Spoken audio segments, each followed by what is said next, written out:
अस्सलाम वालेकुम क्लास। आज हम 9th क्लास की biology chapter 1 introduction to biology का टॉपिक डिस्कस करें, the level of organisation.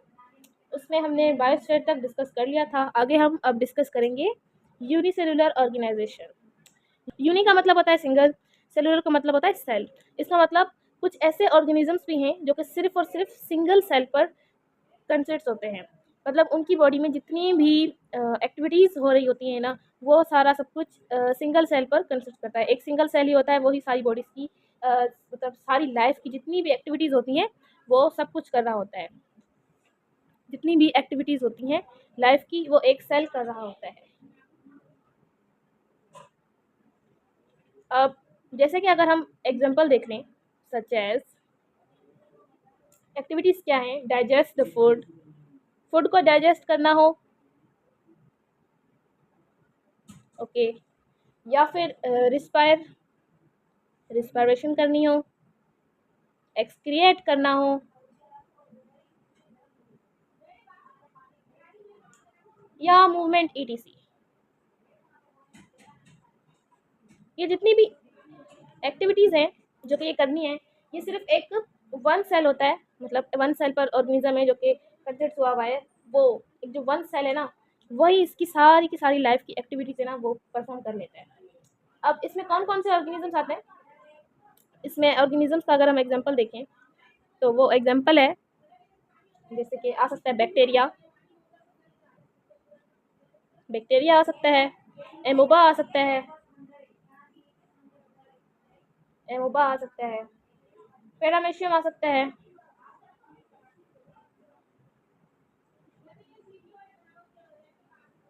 Etc all. ये सब क्या है, ये इसके एग्जांपल्स हैं। मतलब ये बैक्टीरिया, एमोबा, पैरामेशियम, ये क्या है, ये सिंगल सेल वाले ऑर्गेनिजम्स हैं। उसके बाद हमारा नेक्स्ट क्या आता है? नेक्स्ट है कॉलोनियल ऑर्गेनाइजेशन। अब इसके नाम से ही पता चल रहा है, कॉलोनियल मतलब कॉलोनी बनाने वाले, कॉलोनी जो कि एक कॉलोनी में रहते हैं। अब क्या होता है, बहुत सारे यूनिसेलुलर ऑर्गेनिजम्स हों, बहुत सारे यूनिसेलुलर ऑर्गेनिजम्स हों जो कि अपनी लाइफ खुद ही गुजार रहे हों, खुद से खुद, मतलब किसी के ऊपर डिपेंड नहीं है, वो अपनी लाइफ खुद से खुद ही गुजार रहे हैं। बट क्या है कि वो एक कॉलोनी में रहते हैं, मतलब एक ग्रुप में रहते हैं, एक साथ मिलकर रहते हैं। वो किसी के ऊपर डिपेंड तो करते हैं, सॉरी डिपेंड तो नहीं करते, लेकिन कॉलोनी में रहते हैं। सो लिविंग बाय फॉर्मिंग कॉलोनीज। वो किसी पे डिपेंड नहीं करते, ये अपनी अपनी जिंदगियां खुद जीते हैं। ठीक है, अब इसमें एग्जांपल क्या आता है, ऐसे सेलुलर्स में, ऐसे जो मतलब कॉलोनी ऑर्गेनाइजेशंस हैं, इनमें ऐसी ऑर्गेनाइजेशन में हम एग्जांपल लेते हैं वॉलवॉक्स का। वॉलवॉक्स वॉलवॉक्स जो है, ये इसका एग्जांपल है। वॉलवॉक्स क्या होता है, ये एक ग्रीन अलगा है, ग्रीन अलगा। इसका बेस्ट एग्जांपल है वॉलवॉक्स। वॉलवॉक्स क्या है, ये एक ग्रीन अलगा है, मतलब एक प्लांट टाइप होता है ये भी। इसके बारे में हम आगे डिस्कस करेंगे। नेक्स्ट क्या है, नेक्स्ट टॉपिक है multicellular organisation. Multicellular organisation, multicellular organisation. अब इसमें वो ऑर्गेनिजम्स आते हैं, ऑर्गेनिजम्स जो कि बने हुए होते हैं बहुत सारे सेल्स से। वो ऑर्गेनिजम्स जो कि बने हुए होते हैं बहुत सारे सेल्स के साथ, उसको हम बोलते हैं, वो ऑर्गेनिज्म जो कि बहुत सारे सेल्स के साथ बने हों, उनको हम बोलते हैं मल्टी सेलुलर ऑर्गेनिजम्स।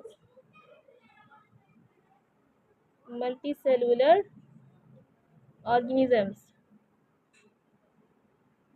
इसमें अगर हम एग्जांपल लेना चाहें सो इसमें हम एग्जांपल ले सकते हैं ह्यूमन बींग्स का। हम भी मल्टी सेलुलर हैं। सो बुक में आपके दिया गया है, एक तो फ्रॉग का दिया गया है, यह मल्टी सेलुलर ऑर्गेनिजम्स है, और दूसरा एग्जांपल दिया गया है मस्टर्ड प्लांट का। मस्टर्ड प्लांट का ये एग्जांपल है मल्टी सेलुलर ऑर्गेनिजम्स के। अगर हम अब बात करें यहाँ पर मस्टर्ड प्लांट के बारे में, मतलब जो एग्जांपल दिया गया है मस्टर्ड प्लांट, इनके एग्जांपल्स के बारे में अगर हम बात करें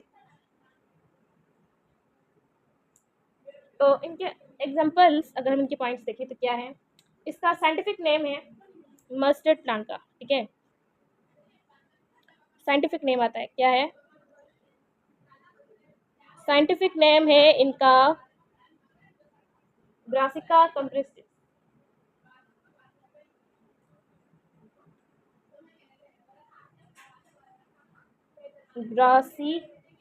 ब्रासिका कंप्रेसिस, ये इसका साइंटिफिक नेम है, ठीक है। अगर लोकली नेम देखें, ठीक है, कि लोकली इसको क्या बोला जाता है, लोकली कॉल्ड सरसों। लोकली कॉल्ड सरसों मतलब लोकली तौर पर इसको हम सरसों बोलते हैं। ये मल्टी सेलुलर है,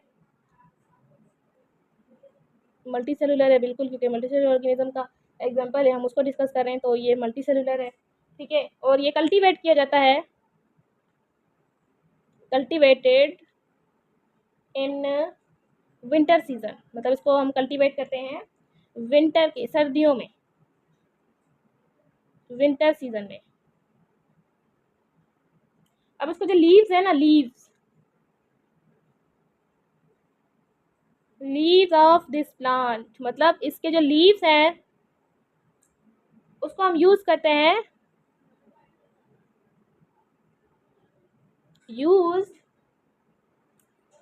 उसको हम यूज करते हैं एज वेजिटेबल। इसके लीव्स को हम यूज करते हैं एज वेजिटेबल, जबकि इसके जो सीड्स हैं, जैसे कि सीड्स हैं, उसको हम यूज करते हैं इसके सीड को हम यूज करते हैं ऑयल एक्सट्रैक्शन के लिए। अब जो इनकी लेंथ है, इस प्लांट की जो लेंथ आती है, इसकी लेंथ कितनी है, 1 to 1.5 मीटर, 1 to 1.5 मीटर इसकी लेंथ है। इसके 2 पार्ट्स होते हैं, ठीक है। इसके कितने हैं, 2 पार्ट्स हैं। 2 पार्ट्स कौन कौन से हैं, एक वेजिटेटिव पार्ट, एक पार्ट होता है वेजिटेटिव पार्ट, और दूसरा होता है रिप्रोडक्टिव पार्ट।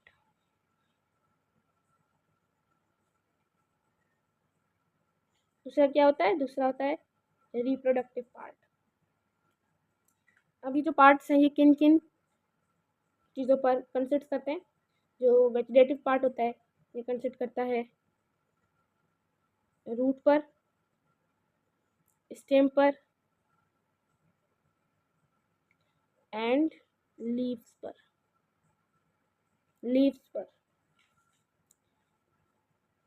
जो रिप्रोडक्टिव पार्ट होता है वो ओनली ऑन फ्लावर्स पर कंसिस्ट करता है। लास्ट पॉइंट क्या है, लास्ट पॉइंट है कि जो हर जितने भी फ्लावर होते हैं ना, ईच फ्लावर्स वो येलोइश होते हैं, येलोइश मतलब उनका कलर जो होता है ना वो येलो होता है, येलोइश होता है, yellowish in colour and produce seed, yellowish colour के होते हैं और सीड प्रोड्यूस करते हैं। ये जितने भी हमने पॉइंट्स पढ़े, ये हमने पढ़े हैं मस्टर्ड प्लांट के बारे में, जो कि एग्जांपल था मल्टी सेलुलर ऑर्गेनिज्म का।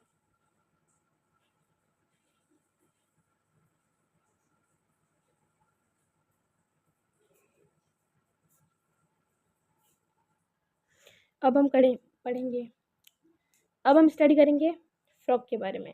मल्टी सेलुलर ऑर्गेनिज्म के दो एग्जांपल्स थे, ठीक है। एक मस्टर्ड प्लांट, ठीक है, वो हमने डिस्कस कर लिया। अब है फ्रॉग। फ्रॉग के बारे में अब हम देखेंगे। तो इसका साइंटिफिक नेम क्या होता है? Scientific name Rana ट्रिगना।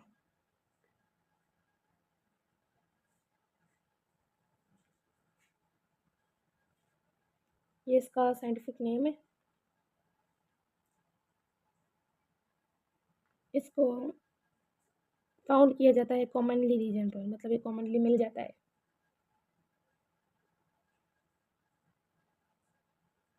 कॉमनली हमारे कॉमनली जो जगह होती हैं, रीजन्स होती हैं ना, उन पर ये ईजिली मिल जाता है। सिंपल ये मल्टी सेलुलर ऑर्गेनिज्म है।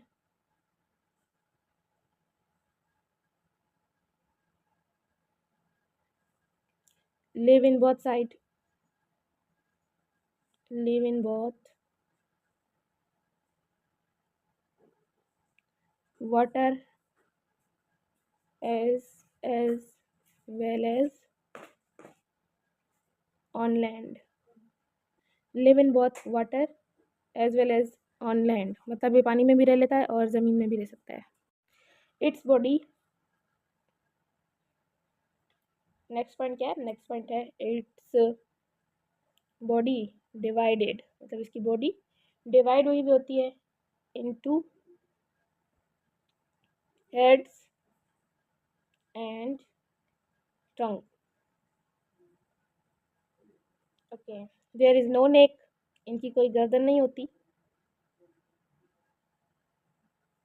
मतलब इसकी कोई भी नेक नहीं है। अब इसके बाद क्या होता है कि इसके जितने भी ऑर्गन्स हैं ना, ऑर्गन्स जितने भी इसके ऑर्गन्स हैं बने होते हैं मेड ऑफ डिफरेंट टिश्यूज, मतलब जाहिर है जितने भी ऑर्गन्स होते हैं इसके डिफरेंट डिफरेंट टिश्यूज के साथ बने हुए होते हैं। एग्जाम्पल अगर हम ले लें तो एग्जाम्पल क्या है? सच एज, इसका एग्जाम्पल आता है एपिथेलियल। एपिथेलियल टिश्यू, इसमें क्या होता है कि ये किसी भी ऑर्गन का कवरिंग करता है, मतलब कवरिंग जो लेयर होती है ना, ये वाला टिश्यू वो बनाता है। नेक्स्ट है ग्लैंड्यूलर, इसको क्या होता है, ये सीक्रेशन वाले ऑर्गन से फिर सीक्रेशन बनाता है ये टिश्यू। नेक्स्ट आता है मस्क्यूलर, नेक्स्ट है मस्क्यूलर। मस्क्यूलर क्या है कि ये मसल्स बनाता है, ठीक है। ये टिश्यू जो होते हैं ना, ये मसल्स वगैरह बनाता है। उसके बाद क्या आता है नर्वस। नर्वस एग्जांपल ले लो, नर्वस क्या है? ये नर्वस टिश्यूज हैं, ये ब्रेन वगैरह में काम करते हैं, ठीक है। उसके बाद क्या है कि ये रहता है लिव इन, ये आपको नॉर्मली पूल्स में मिल जाएगा। Live in pool, ponds, stream, या फिर वो रिवर जो स्लो मूव करते हो, स्लो मूविंग, या फिर आपको ये स्लो मूविंग रिवर्स में मिल सकता है। लास्ट पॉइंट है it feeds on small insects, मतलब ये जिंदा रहता है छोटे छोटे इंसेक्ट्स खाकर। तो ये हमने अभी अभी डिस्कस किया है, ये हमने डिस्कस किया मल्टी सेलुलर ऑर्गेनिज्म का जो दूसरा एग्जांपल था फ्रॉग, उसके बारे में। ये उसके सारे पॉइंट्स थे। इसके साथ आगे हम डिस्कस करते हैं एमोबा के बारे में कि एमोबा क्या है। एमोबा को अगर हम देखें तो वो क्या है, वो यूनिसेलुलर ऑर्गेनिज्म है। मैंने पहले ही आपको बताया था यूनिसेलुलर ऑर्गेनिजम्स वो होते हैं जो कि वन सेल पर कंसिस्ट होते हैं, जिनकी बॉडी में सिर्फ एक सेल होता है, वो एक सेल ही सारी एक्टिविटीज़ परफॉर्म करता है। फाउंड इन मड, कीचड़ वगैरह में ये पाया जाता है, ठीक है। मड ऑफ शेलो पॉन्ड्स, या फिर ये आपको पूल्स में भी मिल जाएगा। साइज इसका होता है, साइज इसका होता है 0.25 mm। उसके बाद इरेगुलर से इसकी शेप होती है, इरेगुलर इसकी शेप होती है। इरेगुलर अगर हम बोलें तो इसका कोई प्रॉपर शेप नहीं होता। फॉर एग्जांपल ये क्या है, ये इस टाइप का ऐसे होता है, ये इसके अंदर बीच में इसके ऑर्गेनिजम्स वगैरह सारे पड़े होते हैं। थोड़ा अजीब सा वहाँ बन गया, लेकिन होता ही इरेगुलर है इस टाइप का। उसके बाद क्या है, इसके पास सेल मेम्ब्रेन होती है।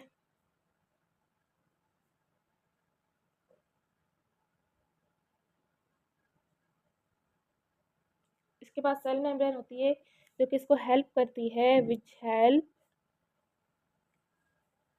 In movement, which help in movement मतलब मूवमेंट किसकी, मूवमेंट ऑफ मॉलिक्यूल्स, मतलब मॉलिक्यूल्स की मूवमेंट में हेल्प करती है। और क्या करती है, and protect cytoplasm, and protect the cytoplasm. अब होता क्या है कि ये यहाँ से लेकर यहाँ तक ये जो पोर्शन है ना, ये होता है इसका सेल मेम्ब्रेन, जो कि इसकी मूवमेंट में हेल्प करता है।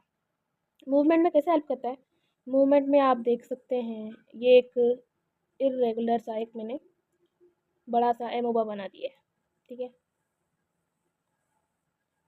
ये साइड में जो आप इसको डबल लेयर कह दें कि साइड में जो है ना ये सारा ये है इसकी सेल मेम्ब्रेन, जो कि इसको मूवमेंट में हेल्प करती है। अगर इसको मूवमेंट करनी होगी ना तो ये अब यहाँ पर क्या करेगा, यहाँ पर ये इस तरह से ऐसे एक शेप बना लेगा, इस तरह से ऐसी ये शेप बनाकर इस तरह से ये अपने आगे फिर ऐसे मूवमेंट करेगा, ठीक है। फिर जो इसका ये सेल मेम्ब्रेन होती है, ये क्या करती है, अंदर के जो जितने भी मॉलिक्यूल्स होते हैं, जैसे यहाँ पे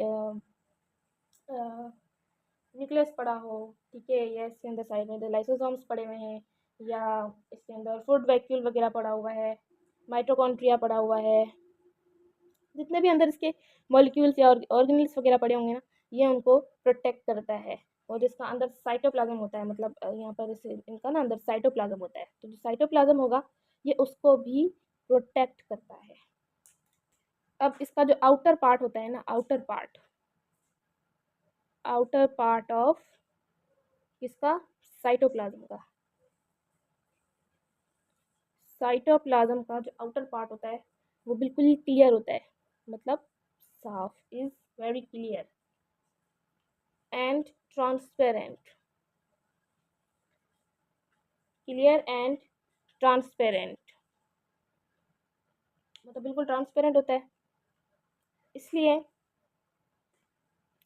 ट्रांसपेरेंट होता है उसको हम बोलते हैं कॉल्ड एक्टोप्लाज्म। इसको हम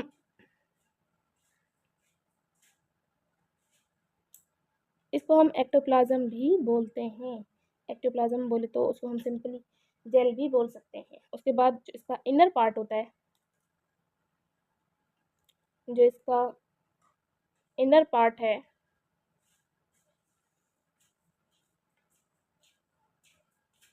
सिंपली अब इसका इनर पार्ट है ना, उसको हम बोलते हैं endoplasm.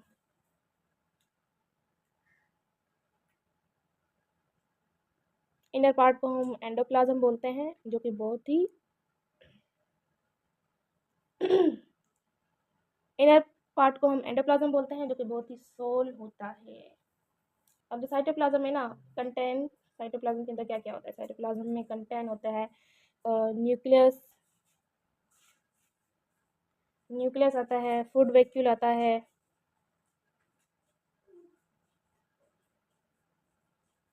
Nucleus, food vacuoles, mitochondria,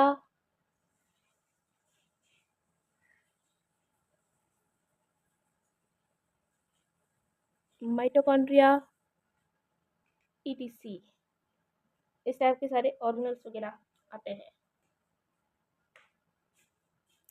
next point है एमोबा।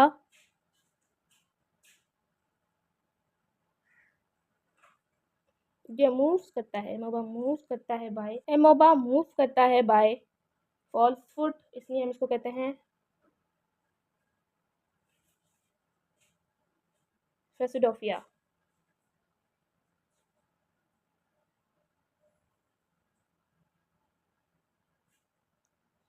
एमोबा मूव करता है बाय फॉल्स फुट, इसलिए हम इसको फेसिडोफिया बोलते हैं। तो ये वो सारे पॉइंट्स हैं जिनको हमने डिस्कस किया, और ये पॉइंट्स किसके हैं? ये पॉइंट्स हैं एमोबा के बारे में।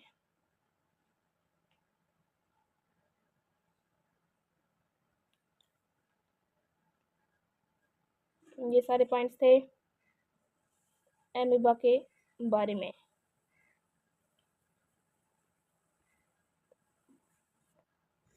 अब हम डिस्कस करेंगे वॉल्वॉक्स के बारे में। किसके बारे में? अब हम डिस्कस करेंगे वॉल्वॉक्स के बारे में,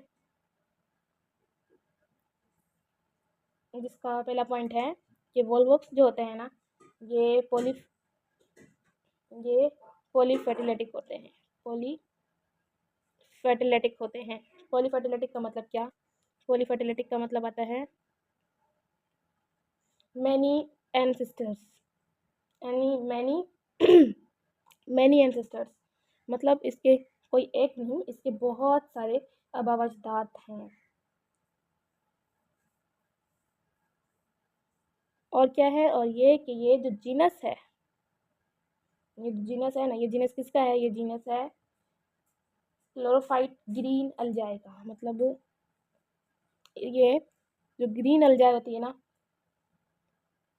ये उसमें उसकी फैमिली में से है, जिसका नाम है मतलब क्लोरोफाइट ग्रीन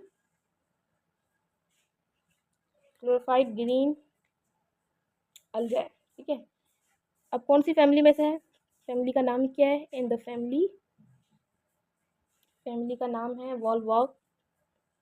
वोल्वोकेका।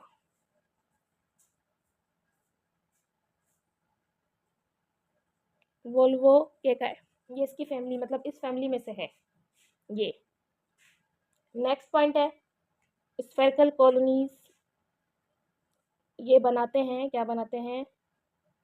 स्फेरिकल कॉलोनीज बनाते हैं ये। स्फेरिकल कॉलोनीज फॉर्म कितनी, मतलब अप टू, मतलब तकरीबन, ये जो स्फेरिकल कॉलोनीज बनाते हैं ना, इसके अंदर तकरीबन 50,000 सेल्स ये जो कॉलोनीज बनाते हैं उनके अंदर तकरीबन 50,000 सेल्स कंसिस्ट होते हैं। मतलब 50,000 सेल्स एक कॉलोनी के अंदर रह लेते हैं। ये लिव इन, रहते किधर हैं? लिव इन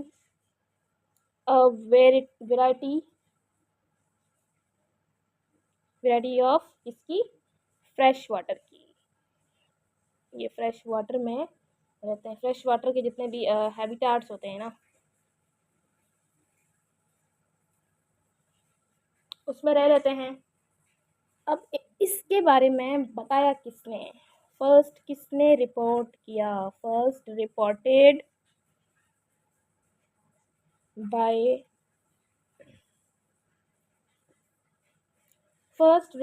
बाय एंटोनी वान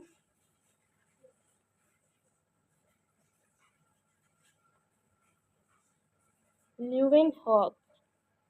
ये इन भाई साहब ने इसको फर्स्ट रिपोर्ट किया था। रिपोर्ट किया कब था? 1700 में रिपोर्ट किया था। अब नेक्स्ट पॉइंट अगर हम इसका देखें तो इसको कॉल्ड अल्जाई, इसको अल्जाई भी बोला जाता है, जो कई कॉलोनी में रहते हों, ठीक है, वो अल्जाए दैट लिव टुगेदर, मतलब इनको वो अल्जाई बोलते हैं जो कि एक साथ रहते हों एक कॉलोनी में। अब इसके जो जितने भी सेल्स होते हैं ना, each cell has two flagella, इनके जितने भी सेल हैं, हर सेल के पास 2 फ्लैजिलास मौजूद होते हैं। फॉर एग्जाम्पल, अगर ये एक सेल है, ठीक है, ये इसके अंदर न्यूक्लियस है, ये इसके अंदर क्लोरोप्लास्ट है, ठीक है, इस तरह से इसके अंदर कुछ चीज़ें हैं, तो यहाँ पर इस टाइप की ऐसे ना चीज़ें आएंगी ऐसे। ये जो हैं ये इसकी फ्लैजिलास हैं, ये चीज़ इसको हम बोलते हैं फ्लैजिला, ये है फ्लैजिलास, ठीक है। हर सेल के ऊपर अब 2 फ्लैजिलास होती हैं। फ्लैजिलास का काम क्या होता है, ये बीट करती है, फ्लैजिला का काम है बीट टुगेदर, ये आपस में बीट करती हैं to roll the body in water, body को पानी में मूव कराने के लिए, रोल कराने के लिए ये बीट करती हैं, इसमें इन वाटर, पानी के अंदर। अब इनके पास क्या होता है, क्लोरोफिल भी होता है। Cells have chlorophyll,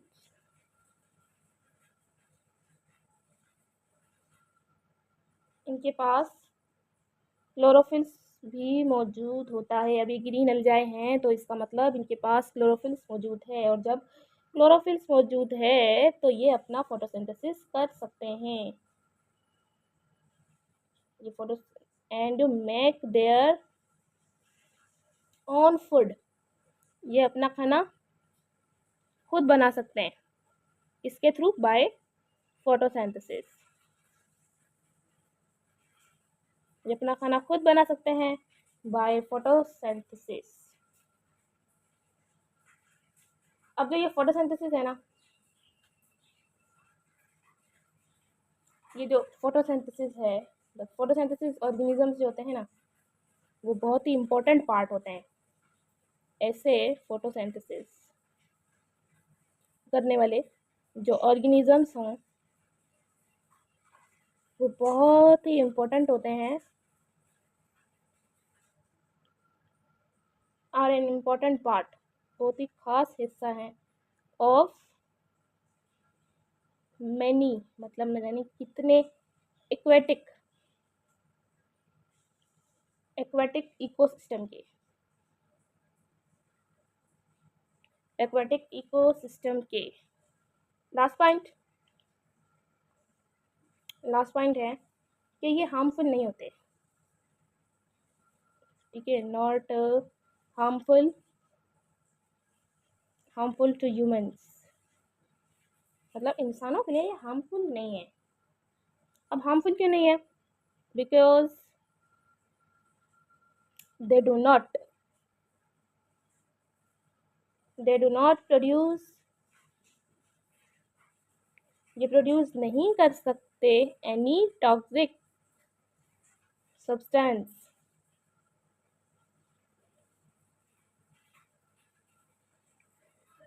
they do not produce any toxic substance, इस वजह से ये हार्मफुल नहीं होते हैं। इसका आपको मैं थोड़ा सा एक स्ट्रक्चर बना के दिखा देती हूँ, समझा देती हूँ कि कॉलोनी में किस तरह से रहते हैं, ठीक है।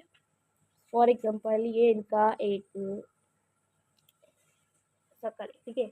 अभी इसके अंदर डिफरेंट टाइप से ऐसे साथ साथ रहते हैं, जिंदगी अपनी अपनी खुद ही गुजारते हैं, बस साथ रहते हैं, ये किसी के ऊपर डिपेंड नहीं करते, बस ये ऐसे साथ रहते हैं, कॉलोनी टाइप, ठीक है।